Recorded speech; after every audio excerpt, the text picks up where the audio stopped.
এবং ভোটের অধিকার নিশ্চিতের জন্য কথা বলছেন। আজ আপনারা হয়তো অনেকে অনেক বড় মনে করেন। আমি দেখেছি এই বাংলার মাটিতে বেগম খালেদা জিয়ার বাসার সামনে এক ট্রাক বালু ভরা একটা ট্রাক ছিল। সেই ট্রাকটা স্বর্ণের মতো ক্ষমতা। বাংলাদেশের এত বড় দল বিএনপি, কিন্তু ৭৫ দিন বিএনপি পল্টনের অফিস তালাবদ্ধ ছিল। এই বাংলাদেশ গণ অধিকার তথা বিপিনুল হক নূরের নেতৃত্বে সেই দিনও বিএনপি অফিসের সামনে মিছিল করছে, তারপরে চলছে। কিন্তু আমরা ছোট হইতে পারি, আমরা নতুন দল হইতে পারি, আমাদের জনপ্রিয়তা যে কত বড় কত বিশাল সেটা মাপার মতো ক্ষমতা রাজনৈতিক দলের হয়নি। আপনারা আমাদের জন্য দোয়া করবেন, আমাদের লিডারের জন্য দোয়া করবেন, তিনি যেন সম্পূর্ণ সুস্থ হয়ে থাকে, সুস্থ হয়। তাই সে থাকা মানে বাংলার 18 কোটি মানুষ সুস্থ থাকা, সে ভালো থাকা মানে বাংলার 18 কোটি মানুষের আশা ভরসা দিয়ে রাখা। এই বাংলার পরিবর্তন যদি আপনারা চান, এই নূরের মাধ্যমে এই বাংলার পরিবর্তন হবে ইনশাআল্লাহ। আর অন্য কোনো দলের দ্বারা সম্ভব নয়। এই বলে আমি আপনাদের কাছ থেকে ক্ষণিকের জন্য বিদায় নিচ্ছি। আসসালামু আলাইকুম। আসসালামু আলাইকুম। এই পর্যায়ে আপনাদের সংক্ষিপ্ত আলোচনা রাখবেন মৌচাক ইউনিয়নের ৭ নং ওয়ার্ডের সম্মানিত সাধারণ সম্পাদক আমার বন্ধুবর জনাব মোহাম্মদ আসাদুল ভাই। আউযু বিল্লাহি মিনাশ শাইতানির রাজিম। বিসমিল্লাহির রহমানির রহিম। বক্তব্য দিতে চাই না, না দিলেও পারি না। ৭১-এর স্বাধীনতা দেখি নাই, ১৬ ডিসেম্বর স্বাধীনতা দেখি নাই, ২১শে ফেব্রুয়ারি দেখি নাই। দেখেছি বিপি নূরকে। সে একজন বাংলাদেশের শুধু সৈনিক না, জীবন্ত শহীদ। নূর রাজপথ থেকে ডাকসুর বিপি হয়ে জনগণের সেবক হয়ে এসেছে বাংলাদেশের মাটিতে। তাকে আমি অনেক কাছে থেকে দেখেছি। তিনি জীবিত শহীদ। সেই বিপি নূর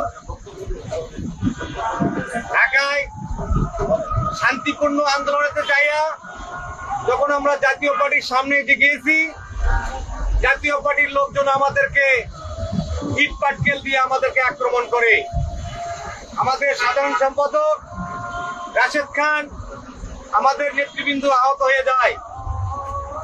তার তাৎক্ষণিক সন্ধ্যে 7:30-7টার দিকে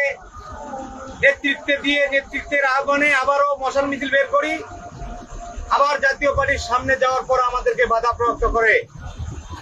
আমরা যখন সেনাবাহিনী পুলিশ বাহিনী আমাদেরকে বাধা প্রত্যয় করে, আমরা বলেছি আমরা শান্তিপূর্ণ মিছিলে যেতে চাই। আমাদেরকে এক পর্যায়ে তারা বাধা দিয়ে আমাদের প্রতি লাঠি চার্জ করে। তখন আমরা প্রতিহত করতে চাই যে আমাদেরকে কেন লাঠি চার্জ করেন। আমরা ন্যায় নীতির জন্য, আমাদের ন্যায় অধিকারের জন্য আমরা সংগ্রাম করতে চাই, আমরা মিছিল করতে চাই। এক পর্যায়ে আমাদেরকে সেনাবাহিনী পুলিশ বাহিনী আমাদেরকে নেতাকর্মীরা আক্রমণ করে। আমরা তখন তাদেরকে প্রতিহত করার জন্য, ঠেকানোর জন্য যাই।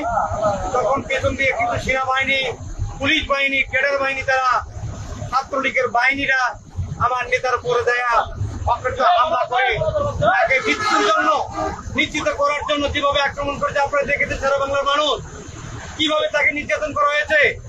এইভাবে কোনো মানুষের সঙ্গে নির্যাতন করতে পারে না। তাই দেশপ্রিয় দেশবাসীকে আমি আহ্বান রাখতে চাই,